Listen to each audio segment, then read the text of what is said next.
Thanks for, I'm really excited to do this conversation, have this conversation with you, and I am really glad we did the introductions, because it really helps me to know that we have all of these experts in the room with us. You're exactly who I was thinking about when I put this together. And I'm gonna, before I launch, I wanna tell you that I'm gonna try to do two things. I'm gonna try to sort of obviously share information. Many of you will know this information, so it may not be new, but there may be some nuggets in here. But I'm also gonna try to share a way of thinking about this. And that I'll be very interested in all of you in your response to that, and how, whether this makes sense to you in the way that we're thinking about this. It's a way of thinking about it, and it's a way of talking about it. So we'll have lots to talk about. I'll just launch in. So we're going to talk about detection of impaired cognition, which has impact on function. And you'll notice that's just another way of describing dementia. And I wanted to get to what we're really talking about, which is this problems with thinking and problem solving and memory that has an impact on how we function. Now let's see if I can get these to, here we go. So we're going to start at the end here. So the slide said better, earlier is better. And the question is, why is early detection important? And we're going to just start with the answers. And then we're going to unpack those answers a little bit and talk about also how we get there. There are three reasons I think that it's good to know if somebody has problems thinking, impaired cognition that has impact on function. One is that we want to identify, find and treat conditions, diseases or other conditions that we might actually be able to halt or reverse, or that would respond to very specific therapeutics if we know that they're there. In other words, there might be something reversible, a disease process or a process that's reversible. We want to identify those and reverse them. And there we've talked in the past about things like thyroid disease, vitamin deficiencies like B12 deficiencies, liver disease, hepatic encephalopathy. So conditions that mimic dementia, and but that actually have very specific treatments that we wanna get to.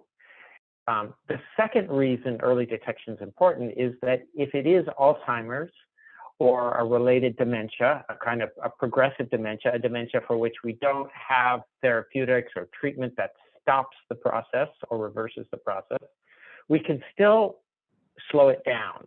And so we want to identify it so that we can put into place the actions, the therapeutics that can slow progression. And then finally, the third reason is we want to detect early, because that allows us to help the person who's living with dementia and their family and caregivers to adapt and prepare. So I want to take so that's it. That's the end of the talk. You can leave now and come back when we start to have the discussion. But actually, I hope you stay for a little more. I want to talk a little bit about, take a slight detour now to just touch on the idea of screening versus case finding, because you'll occasionally hear people talk about screening, and screening can have a very specific meaning, and it's a meaning that so I want to sort of talk about this, and there's some debate about this, so I want to sort of unpack that for you. So about screening, the United States Preventive Services Task Force that makes all the recommendations about preventive care, and their recommendations are followed by a number of federal agencies and non-federal folks. The CMS uses their recommendations. I just also relies heavily on them. And the U.S. Preventive Services Task Force, it's a non-federal group of prevention experts, currently the current recommendation is that evidence right now is insufficient to assess the balance of benefits and harms for screening for cognitive impairment in older adults. So they argue against routine, regular screening of everybody for Alzheimer's. It doesn't, or they don't recommend against it. I'm sorry. See, I fell into the trap. That's not right. They just don't know. They say there's not evidence for or against. So they don't recommend for it, but they're not recommending against it. The VHA or the VA, the Veterans Health Administration or VA, does not recommend screening. So they recommend against it. And the Alzheimer's Association kind of bypasses the whole question, and they emphasize early detection based on patient concerns or memory complaints or other triggers, or the concerns of families. And also they recommend using the Medicare annual wellness visit to do this. So that's kind of a look at that conversation. When we talk about screening versus case finding, when we talk about screening in the public health sense, and many of you know this, we're really talking about setting a parameter by which everybody in the denominator, everybody who is in the population to be screened, we make a commitment that we're going to test them. So it sounds like this: every adult X years and older will be assessed for cognitive impairment every Y months. You know, every adult 65 years and older or 70 years or older, however it's set, will be assessed for cognitive impairment every year, every 2 years, whatever the recommendation is. So you're really making a really strong commitment as an organization, as a public health entity, or an healthcare organization, that you're going to get everybody, just like we try to get everybody. We try to give everybody a flu shot. We try to make sure every child gets their immunizations. We try to screen, everybody for Hep C at least once. These are that's what that means. It's an everybody. Now, case finding is different. Case finding means we're actually actively looking to identify people, but we're not necessarily trying to screen every individual. And it looks like this. Adults with these characteristics, and then you can list the characteristics, should be assessed for cognitive impairment. So that's more in line with the Alzheimer's Association of recommendation of early detection. It means we really should think about who we're going to be looking at, we're going to be testing and test those folks. So I will just tell you now, the IHS does not currently have a policy for screening for cognitive impairment. So we're sort of following the U.S. Preventative Services Task Force recommendations there. But I think this is something we can talk about during the discussion. So let's talk about how we actually find cognitive impairment. And the first thing I want to say is that we have to look for it. If we don't look for it, we are likely not to find it. We know that rates of detection of dementia are quite low, both in Indian country, but also across the nation. And there's a couple of factors that are involved in that. One is that it's just often missed in casual conversation with elders. Elders have, well-rehearsed social language. They know, they've been around a long time. They know how to talk to people, and that language persists, even when people have significant thinking problems or cognitive deficits. It's also true that in clinical encounters, how to say this, we do most of the talking, right? The docs do most of the talking, the health professionals.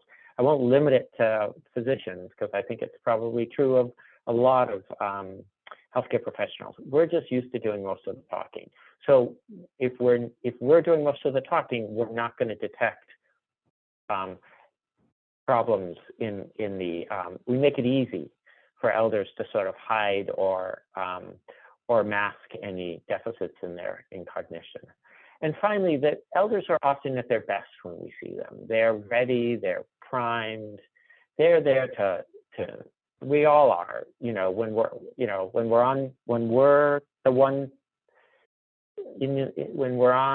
in those encounters, we try to look our best, and so do elders. So they're going to often be able to mask any deficits, and they're very good at it.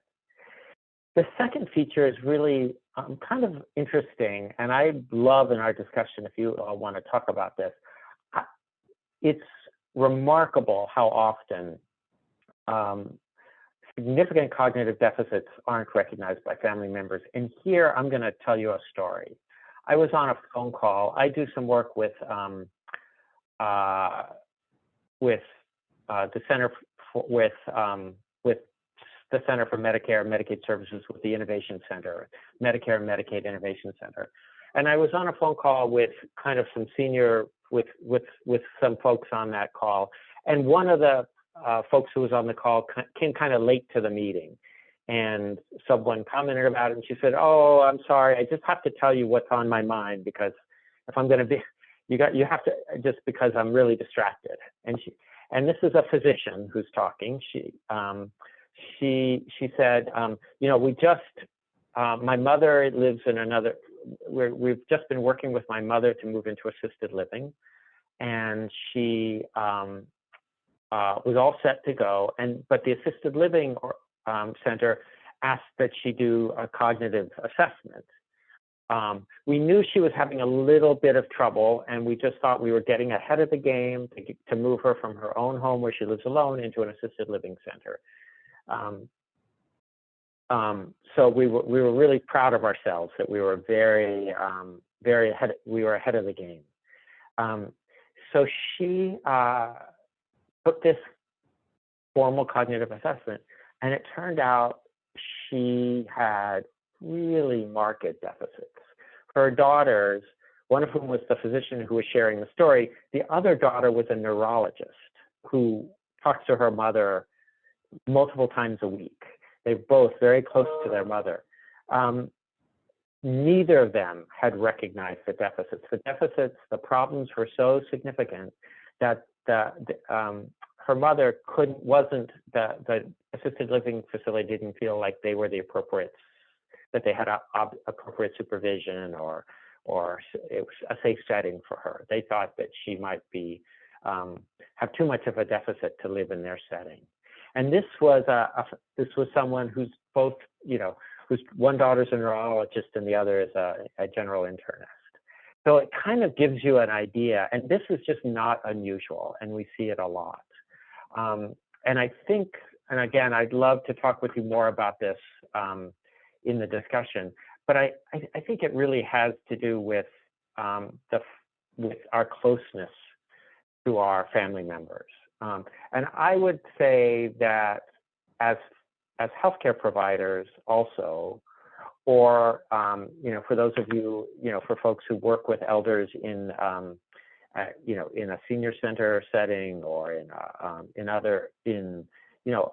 on a regular basis, the better and longer we know the elders, often the more likely we may be to miss significant cognitive impairment, because we start to look at them as if they're family, and we see them the way their family sees them.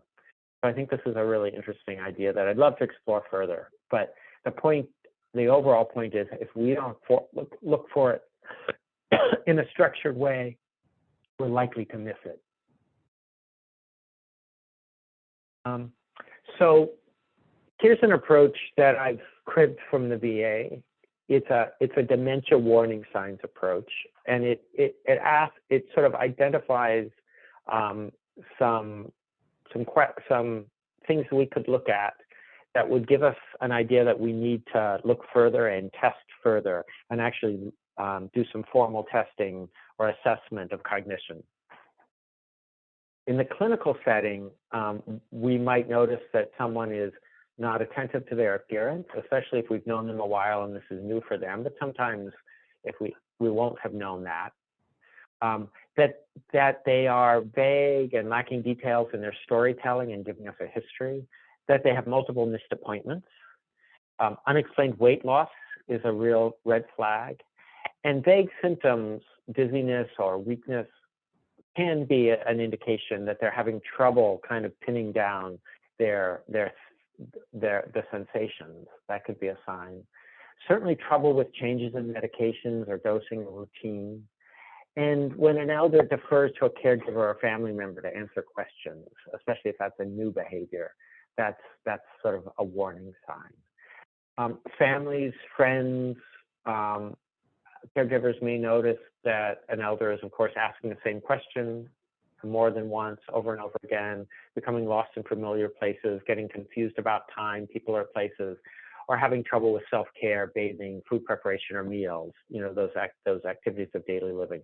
So one approach is to use this dementia warning signs and to sort of make sure that we're thinking about it, that many folks put these up on the walls in their clinics or in their in senior centers or other places where there are elders, and that we kind of we talk about this, and maybe Blake later can tell us about some work, I think in Wyoming, where they've taken these questions and reframed them even more specifically for tribal communities. Then there's, in clinical situations, we should really have a low threshold for doing an assessment of cognitive impairment. And there's some triggers there that should absolutely make us think about this. One is that, in any older person who's with a chronic condition who needs to do a lot of self-management, like diabetes or other complicated or high-risk medication regimens, it makes sense to test their cognition, even if they seem to be doing okay, just to make sure we know that they're in a situation where they can actually manage their own conditions. Elders living alone, I think it might be that those are folks who are particularly vulnerable. We may want to test there. Certainly when someone with a chronic condition is having trouble managing it, that's a reason to look. The older an individual is, the more likely we should be thinking about just doing a quick cognitive assessment, since cognitive impairment, of course, increases dramatically with increasing age, especially 80, 85 and older. And finally, as part of a comprehensive elder exam, for years we've talked about doing a elder exam, an annual elder exam, and now Medicare actually pays for that as the Medicare annual wellness exam. And cognitive screen or test is part of that exam, and that's a great time to just do it and as part of a full exam. In terms of just approaches to assessing for cognitive impairment in primary care, I'm a huge fan of the mini-cog developed by Dr. Sue Borson. The mini-cog is a scored exam that basically there's two pieces to it. Someone is asked to remember 3 items, register and then recall 3 items, and then draw a clock face. And it's a really elegant and quick way. If someone does both of those tasks well, there's a very low probability that they have significant cognitive impairment. But it's amazing how often folks who seem to be doing great have trouble with one or the other of those, and that would be an indication. That test, the mini-cog, has been tested in cross-cultural settings, not specifically with American Indians and Alaska Natives, but in multiple cross-country settings. And it's relatively, it's not heavily affected by education, and so or language. So that makes it especially nice. The 88 is a structured assessment completed by family or caregivers with 8 simple questions. I'll be interested. I have not used it very much. I'll be interested how others who may have liked to use it. Really, any structured exam can be used if it assesses short-term memory, calculation, executive function, which is kind of planning, visual spatial function. And then that executive function twice. So basically, and I think what that's missing is word finding, or that's what we're missing here is word finding or fluency of language. But might as well go with something that's easy to use and has a good data set behind it, and so I think the mini-cog is a terrific resource. See if I can get this. Here we go. So once again, the goal here is actually detection. and I'm going to come back to that again. You'll notice I'm saying detection, not diagnosis, and we'll talk about that again in a minute. What we want to do, well, obviously, if there's an abnormal assessment, like the mini-cog, then we need to follow up on it. And most folks will follow up with a formal scored cognitive assessment, like the MoCA, the SLUMS, or the mini mental status. And we can, again, I'm not going to go into the details about those. I think the point is that it's a more, and they all have their strengths and weaknesses, but it's a more formal exam, certainly a physical exam and assessment of function. Obviously, when we do follow up on the screening exam, we need to be wary of a couple of things. We need to be wary of sensory deficits, hearing and vision, that can actually really confound the cognitive assessment and throw us off. We also need to be wary of the ways of how language and cultural assumptions that we're making can confound the assessment.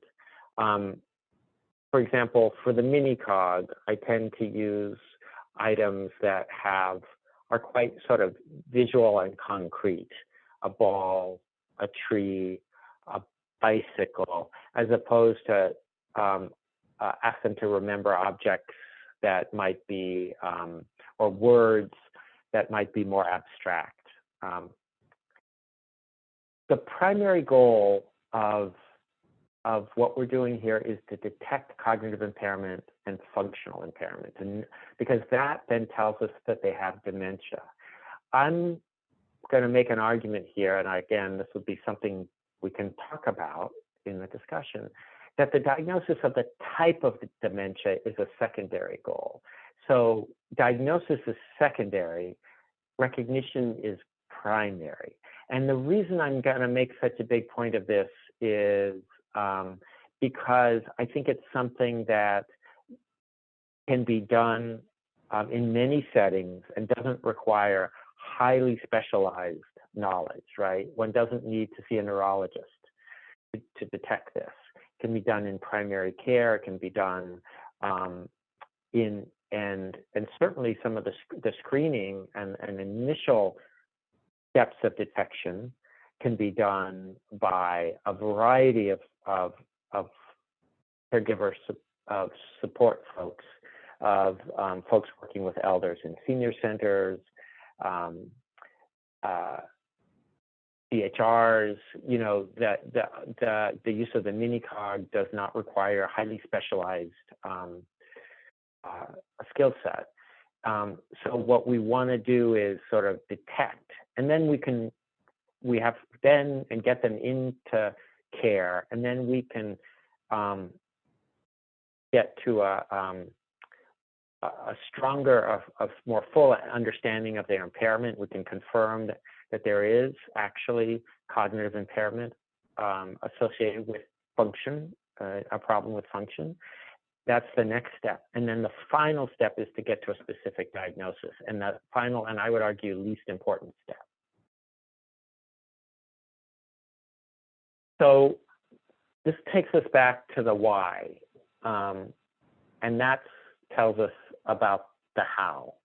So the why, again, and the reason that I'm kind of emphasizing that what we're trying to do is detect, is that what we want to do is find and treat conditions that can be halted or reversed. Or if it's a progressive dementia, we want to do things to slow the progression. And regardless, we want to help the person. And if there is dementia, we want to help the person living with dementia and their family to adapt and prepare. And none of these require a very specific diagnosis of the type of dementia. All of these require a detection of dementia. None of them require a specific type of diagnosis. Not to say that getting to a diagnosis isn't a good idea, but that's not what should be. That shouldn't get in our way. So we won't spend a lot of time here. This was, I prepared this more for the clinical echo 2 weeks ago. But just to say that when we think about finding and treating conditions that can be halted or reversed or will respond to specific therapeutics, you know, that requires a physical exam, sort of an assessment for depression or anxiety, lab testing. Imaging can be helpful, but isn't always necessary. So that's kind of what we're doing here. And that's about detecting things that might look like dementia but aren't. When we talk about slowing progression and improving function in Alzheimer's disease or other kinds of progressive dementia, the number one strategy is blood pressure control. So we want to look at making sure that their blood pressure is well controlled. Folks who have elevated blood pressure and Alzheimer's or dementia, their dementia progresses much more rapidly. We also want to assess their medications. And with Eric here, we may talk more about this later. We'll see where the discussion goes. And that's about, medications that can cause confusion or make it more difficult for folks to think. It's also about the dosing. Many people are started on medications in their 60s and their 50s, and you meet them in their 70s or 80s, they're on the exact same dose, exact same medication as they were started on 30 years ago. Their bodies changed, but the medications were never changed. So to look at that, and then finally to begin to simplify the medication regime if at all possible, because if somebody has progressive dementia, it's going to get harder and harder for them to manage a complicated medication regime. There's a minor issue we won't go into now about secondary prevention to lower cholesterol. That's open for discussion. And then always, at least, it's reasonable to talk about and think about some of the Alzheimer's specific medications. They have pretty limited value, but it's something to, under certain conditions, to at least be talking about. It's something to be talking about with folks. The third action that detection leads to is the ability to help the person who lives with dementia and their families to adapt and prepare. So we want to name this in ways that people can understand it, to talk about it as a problem with memory or calculation or problem solving or word finding that makes it hard for the person to manage their usual activities. And to recognize that most people do very well initially, but it does progress. That's sort of what we can say about every dementia, really. To some degree, we can provide some anticipatory guidance, but the truth is, knowing how fast it's going to progress and the problems that are going to arise will be very individual. But what we do know is that over time, people need more help in managing their lives, and we can begin to help them think about what next. We can assess and address safety, and then we can assess social supports, caregiver supports, and needs. All of this gets triggered by detection. None of this requires a specific diagnosis. And then finally, the last thoughts is that it can take us a while to be certain that what we're seeing is in fact a progressive cognitive impairment with impact on function. By progressive, we mean it gets worse over time. So guess what? Time will tell. And often we need to be willing to just not know for sure and assess over time. And we need to be honest and transparent about this with the family. And that's important for a couple of reasons. It's important because what we should do, it's the reality. But it's also important because they should understand that this is how dementia works, that there's a lot of uncertainty in this diagnosis, uncertainty about how any individual will respond, and how quickly they'll progress. And that helps them understand that every individual who's living with dementia is unique, and that we will work together with them to learn their needs over time. And that's what will guide care. It's not some automatic, the diagnosis doesn't guide care. What guides care is their needs. So it's not about the name we call it, the diagnosis. It's about understanding that there's a problem, recognizing the problem through detection, and then action in support of the person living with dementia and their family. So that's what I got. I am just really excited now to talk with you all about this and hear your thinking about it.